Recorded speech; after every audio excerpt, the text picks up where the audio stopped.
Oi, pessoal! Oi, fofuchas, tudo bom com vocês? Então, gente, antes, eu esqueci de falar no outro vídeo pra vocês deixarem um like, se inscreverem aqui embaixo e também deixar nos comentários se vocês querem um vídeo igual esse ou igual o outro. Então, gente, estamos com aquela caixa de animais de novo, com a Alice, que vai testar esses animais. Então, fecha o olho. Fecha o olho. Falta o cachorro, né? Fecha o olho.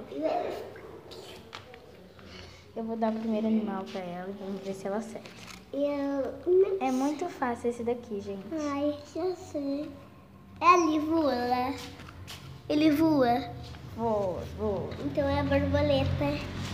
Então, gente, primeiro de tudo, a borboleta, que não voa de verdade, mas voa, é uma borboleta.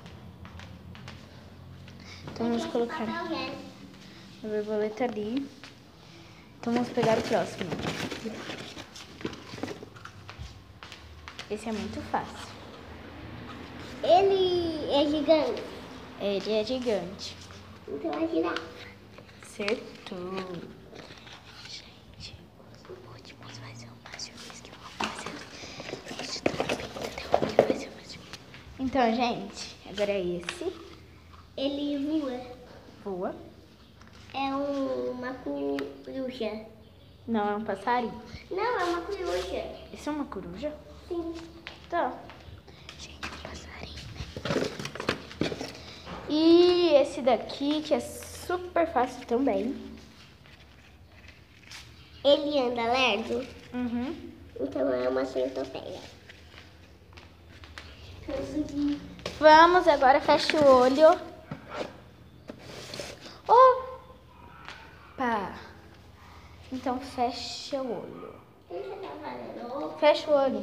Não, gente, desculpa, mas é que no outro vídeo de escondendo os animais, eu esqueci de dar a tartaruga pra ela.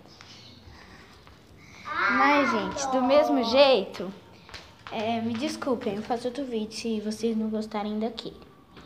Vamos lá então, vai, Alice, fecha. Não, tartaruga você já viu agora. Fecha o olho. O fácil. E é pra fechar o olho de verdade. Ai, nem sei. Sabe? Aranha. Ah, Missy, para de graça, vai, você sabe sim. Pintinho. Acertou.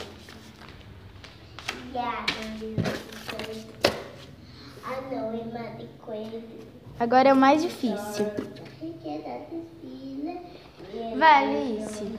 Vai. Ai, já sei. Aranha. Acertou. O mais difícil, eu acho. É fácil, Cecília. Boninha. Isso, porque é o único que falta. Então, galera, se você gostou desse vídeo, não esqueça de deixar o like e se inscrever aqui embaixo se você ainda não é inscrito. E a meta de likes é 10 mil. Oh, 10 mil não, 10 likes. Então, falou!